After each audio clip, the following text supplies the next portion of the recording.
Hey everybody, it's Peter Perry. I'm excited to invite you to Energy Superheroes again. And today we have Tom Ward from Epoch. And Epoch is a designer and manufacturer of battery electric boats with bi-directional energy capability. The company is currently bootstrapped. So if there's venture capitalists out there that are looking to do a pre-seed round, reach out to Tom. Tom's got 3 full-time, really smart people working on this. Me personally, I love boats and I see a big opportunity in the sector. So we're excited to have Tom here on Energy Superheroes today. Welcome to the podcast, Tom. Thanks, Peter. It's great to meet you, and I appreciate being able to join you today on the podcast. Really cool. So you got to tell me about Epoch. First, give me your backstory on how you decide to work on boats, because you're the first company I've seen that's really working on electric boats, and would love to hear your backstory and how you came into this. Yeah, so it's boating has been a lifelong activity for me. Back in the 80s, my dad had a Hobie Cat, and he had me on that probably at an age that would make parents scream nowadays in the modern world. And went on from that, learned how to sail solo by the time I was 8. Actually got to row in college on the crew team, and then ultimately, as I went into my professional career as an electromechanical engineer, kind of by happenstance found my way into the recreational marine industry and worked at Teleflex Seastar. We supplied 95% of steering systems to the industry. So if you've ever been on like a Boston Whaler or Sea Ray, you've touched products that I designed and developed and maintained. And then moved over to Lippert Components, helped grow out their marine division, and eventually was just kind of looking at the market and dealing with all of these test boats that I had under my control in my personal boat, which were all, internal combustion engine boats, and year on year was rebuilding carburetors and dealing with fuel line issues and water separators and all the real hassle that goes with that, and said, I don't want it anymore, right? I want to follow the Tesla model and go electric, and it'll take away all that hassle and be a better product. And then the trick is just, how do you deal with range anxiety? How do you make it make sense with a boat? And pulled together the team for Epoch. We looked at a real first principle approach to this and said, all right, you have something on the water, we want to move it, right? We want to move people so that they can do whatever activities, fishing, tubing, day boating, etc. How do we do that? How do we make it look different? How do we build it around an electric drivetrain? And that kind of brought us into the hydrofoil system that we developed and have patented. And then we took it the next step and said, now we've got these batteries on the boat, right? And I was looking at Tesla deploying their power walls, and I said, man, our storage on the boat is comparable to a power wall in the smallest boat that we're designing and building. And as we get into bigger boats, there's even more power. And I looked at that and said, man, cars get used almost every day. Even still, they only see about 300 hours of active use. Boats get used on average in the US about 10 days a year, and it's about 50 hours of on the water use. And I said, man, if we've got 60 kilowatt hours of battery on this boat, and it's never being used, essentially, it has an effective utilization rate of 0.57%, we can do something really cool with that and use that as a behind the meter energy store and go help the grid and provide some really cool benefits to our customers and Epoch owners. That's super cool. I think you guys approached it intelligently, and it's a good point about the fact that there's a lot more storage on boats and that people don't use the boats as much. Here in Florida, the governor just made it, I guess, illegal to not allow net metering. So net metering is going to be allowed here in the state of Florida, which I think is a great thing for the solar energy generally, but also for anything related to electric vehicles and bi-directional charging capability for sure. I don't know, were you monitoring the activities down here in Florida? I saw that. I saw those headlines this morning and was a little bit surprised, but grateful. I think it's the right decision, and certainly helps what we're trying to do in our little small ecosystem of Epoch. But at a larger utility scale, I think it's the right move, and I think it's great for Florida and good for the world. Absolutely. So tell me about your team there at Epoch. How did you get these other 2 team members to come along with you? Were they founders? Did they join after the fact? We all kind of came together. So jumping back to about a year ago is when I really got the itch for Epoch and started looking at it. And started really doing some deep research and, putting together some real skeleton models of what this looks like from a market standpoint, who the customers would be, what our costing would look like, and kind of how we could deploy it. And over the summer, I kind of developed those and did the research by myself, and then started looking at, what does the team need to be? Where are our gaps in our skill sets? And fortunately, having been in the marine industry for a while, I had some really great colleagues and former colleagues that I was able to reach out to. And, in the beginning, it was just kind of, hey, what do you think about this idea? The original idea kind of morphed and pivoted and evolved a bit. And I had some really great people, all 10x people in their respective areas of, operations or marketing or sales. And we kind of came together, and it was pretty much fall of last year where we said, okay, here's what this means to do a startup, right? It's not our traditional kind of, all of our experience was more so in the traditional large company, corporate ecosystem, and said, this is going to be different, right? We're not going to have our corporate salaries on day one. We're going to have vesting schedules and stock options, but here's the dream, and here's what we can do with Epoch. And fortunately, since everybody came out of the marine industry, everybody's a lifelong boater. We've got decades of experience as people that enjoy boats and are on the water. We've got decades of experience as professionals in the marine industry. So really good contacts to be able to work the supply side of our business, but then also the downstream side with boat dealers and marketing channels and all of our customers. And then we're just at this point growing out and making connections into the energy side of it, because obviously dealing with bidirectional energy is a really complex issue. I would say it's not incredibly complex from a technical perspective, but from a interpersonal and regulatory perspective, it gets complex because we have different state laws, different municipality laws, different utility regulations and requirements. And, to your point a moment ago about how Florida, the governor of Florida just vetoed the bill that would ban net metering. Every state has different philosophies on that and different ways that they use it. And when we look at demand response and time of use metering programs, it means different things to customers, right? A customer in Texas might see a 20 cent per kilowatt hour differential on their net metering. A customer in Arizona might see 50 cents. And as they go to look at products like Epoch, that will make a difference, right? Because you might save a couple $100s a year at that 20-cent differential on your electricity bill, but then you can save, thousands plus if you have that higher differential. So that's kind of where we're at right now in terms of the bidirectional aspect of the product, is understanding exactly what that looks like and where it makes sense to deploy it in the early days. And I honestly expect that we will see more net metering as we progress into the future and we adopt more renewable energy source, and utilities look at it and say, hey, it makes sense for us to have this kind of tertiary power store that is owned by the consumer and distributed and deployable, but now we just need to connect with it and make sure that it doesn't hurt the grid at large. No, that makes a lot of sense. Let's shift and talk a little about your go-to-market strategy. Are you guys planning to sell these to end consumers? Have you considered a fleet strategy? Are there other sorts of strategies that you've thought about, or is that a little bit out in the future? We are right now targeting end consumers. We've got a wait list on our website, and we've got a number of people on it already. It's growing every day. So our launch plan is to provide boats to them. And we kind of have a walk before you run strategy here, right? Because electric boating is a nascent industry. When we look at market statistics, I mean, 99+% of boats on the market today have internal combustion engines on them. So we are in the very early days of that. And so step one for us is we need to sell a lot of electric boats, and we need to prove that we have the better use case. Nobody's going to buy a boat just because it's good for the environment, or they might save a couple $100s on their electricity bill, right? They want to buy a boat because it's fast and it's fun.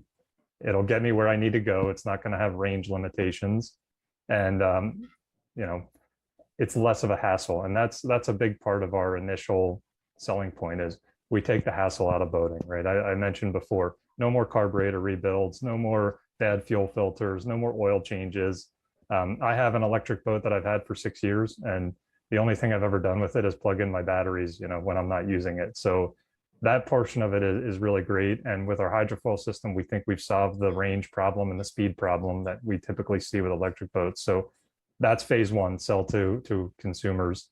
And then we do actually have some fleet level partners that we're in early negotiations with. And I think that that's a really great business model, because at that kind of commercial scale, a fleet owner will tend to have the ability to leverage demand response and those type of rebate programs much more than an end consumer will. And they'll obviously have many more boats that are there to be able to provide power back to the grid, and that starts to become a really interesting proposition. Yeah, that for sure makes sense. I don't want you to plug your competition, but are there any other players out there in the marketplace that are doing this? Are you watching them? And where do you see that shaking out? There's it's a hot industry right now. So the marine industry tends to lag behind the automotive industry by about 10 years. So if we go back in our time machine and see where Tesla was 10 years ago, and as Rivian was starting to boot up and get their operation going, and all the other major automotive players. So come back to the future where we are today, and say, okay, now's the time, right? We've advanced the technology, it's matured enough. Batteries are getting 7% more energy dense every year, and they're also decreasing in cost by 7 to 12% a year. So we're really at an interesting stage where there's a lot of good tailwinds, and the technology's ready, and people are getting used to it, right? Because they see a Tesla on the road, they see that low end torque and that great acceleration, and that's what you want in a boat, right? So we do have a couple of competitors out there, some who have tied into some of the really big institutional VCs and everything. GM actually recently backed a company with over $100 million in investment, and we see that all as great things. One of the nice parts about what we're doing at Epoch is we're coming in with a pretty different perspective on the market. So most of the other electric boat companies are targeting the ultra premium level of day boating, where they have $300,000 MSRPs. And we're coming in, we're targeting a sub $50,000 MSRP range, which about 90% of boats in the US that are sold sell for less than $50,000. So, our goal is maybe a little bit different than just selling electric boats, right? We want to sell a lot of electric boats and then help them enable this larger, goal towards helping the environment and helping the grid and scaling this energy distribution and storage system. That makes a ton of sense. Like the strategy. So what that leads me to ask is you talked about the hydrofoil system. Without disclosing anything confidential, what's your IP situation, and do you think it's enough to defend against some of the more well-funded players? Yeah, we have a pretty novel way of, well, it is novel. We have IP and process on it. And it's fundamentally different in how it stores, retracts, deploys, and manages stability for the vessel than what we see on some of the other players. So there are a couple of other hydrofoil boat players, and if you look at the way that their foils are, they're almost all identical. It would be hard to tell for someone who isn't really an expert in the space to say, am I looking at competitor A or competitor B? And ours are different in the way that we approach it, the way that we generate lift with the foils. And yeah, I feel pretty confident that we're going to be able to protect that. And one of the nice things about the way that we've designed and developed it is that it doesn't impinge on the interior of the boat in any way. So if you get into one of our boats and the foils are in the retracted position from the deck, it looks totally like a normal boat, and it'll drive and act like a normal boat, just with an electric, powertrain. And then when the foils are deployed, everything's happening below the surface. So again, there's no real difference. It's almost like a black box change for the pilot or the captain of the boat. And I will say it is, as a lifelong boater, when the foils are deployed and we're running on them, it is one of the coolest experiences. I was actually out on the lake all day yesterday running tests, and the way that the boat handles is just awesome. Like I wish I was a better storyteller so I could expand on that more, but it's one of those things where you kind of have to, I think, get on one and feel it, and it's transformative. Very cool. Is it kind of like some of these boats I've seen are catamarans. Instead of a mono hull, you've got sort of two hulls. Does it handle like one of those, or is it different? It's a little different than that as well. So our launch boats are all monohulls.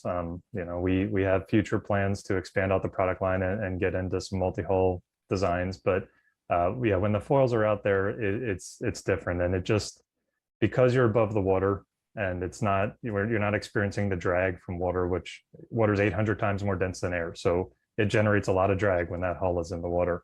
Um, it Catamarans still have that issue, right? Even though they do some unique things with the multi-hull to try and, you know, get above the water and reduce that, it's on a different order of magnitude than what the foils do. So again, I wish I was a better storyteller. I wish I could explain it better, and maybe in the coming months and years I'll figure out a way to really verbalize it. But for now, I would just say anybody listening in, like, we're gonna do a tour with some of our prototype boats this summer, and you know, we'll be posting some stuff on social media about where we're going to be, and if we can get people scheduled, and that's going to be the best way, is to just get on one and feel it.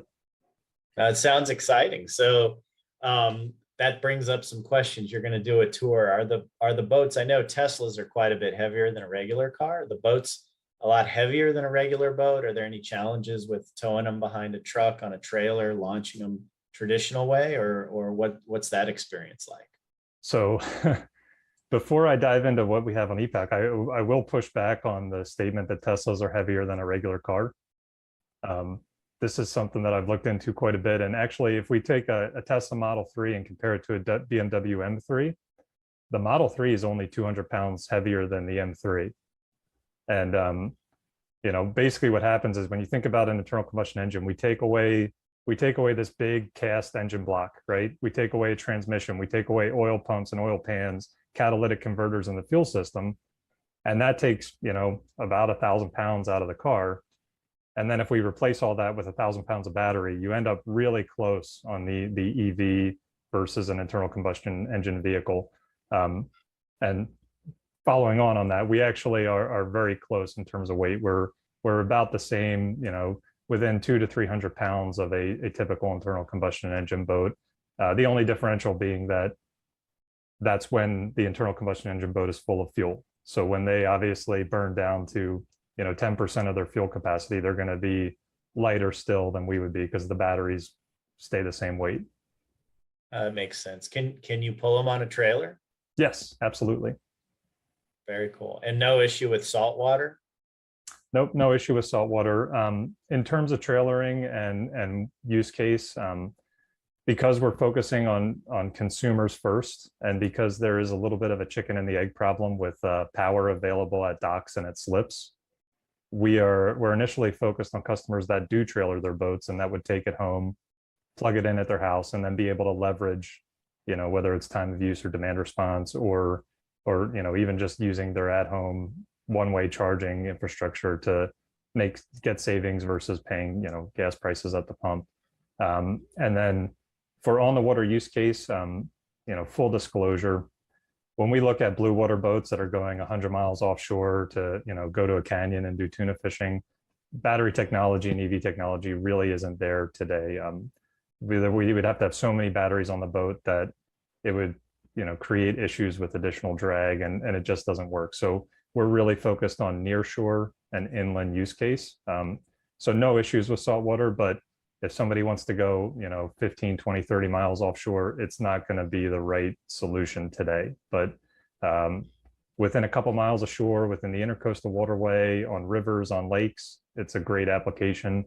And we see about 70% of boat owners fall into the use case where we could just electrify them tomorrow, and they would see a benefit and real no degradation in terms of, do they have the range that they want? You know, is their boat going to be available to be on the water? And we actually see it as a positive, because again, it takes away fuel costs, it takes away maintenance events. You know, the boats are ready to go when people want to use them. It makes sense. Have you done any inshore fishing off of them? Yeah. Are they, do you see a difference? I mean, in terms of, are they quieter and easier to approach? Because I mean, I know a lot of boats will have sort of those electric troll motors for sort of stealth and quiet as they're approaching some of the inshore fish. I don't know if this makes a difference for that application. Yeah, so we, in terms of our powertrain, we actually are working with a couple of different electric outboard manufacturers, and they have different philosophies on how to put power to the propeller. So some of them have direct drive electric motors that are in the water, passively cooled by the water, and they are very quiet when you're, in the pilot's chair and you're driving. And, at speed, you can have a nice conversation with the person next to you. I'm not sure if it's a little bit louder for the fish or not in that configuration. We have some other partners who they position their powertrains differently, where they have a more traditional, gear-driven prop in the water, and then their electric motor is up where the power head would be on a traditional ice outboard. And in that case, you do hear a little bit more of the EV, motor whirring or buzzing a little bit. So nowhere near as loud as what we would see on a combustion engine, but there is a minor noise associated with it.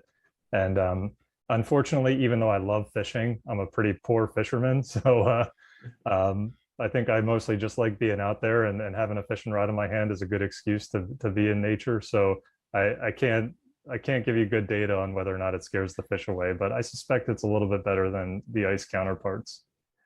I would imagine.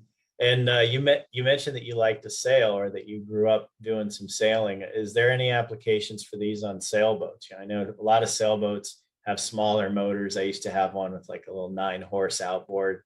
Do you see applications there? So I mean, the sailing racing industry is really the progenitor for this concept, in my opinion. And when you look at like America's Cup racing sailboats, they have hydrofoils on them. They use them, and they're specialized and they're complex, and you need to be a world-class sailor to manage that.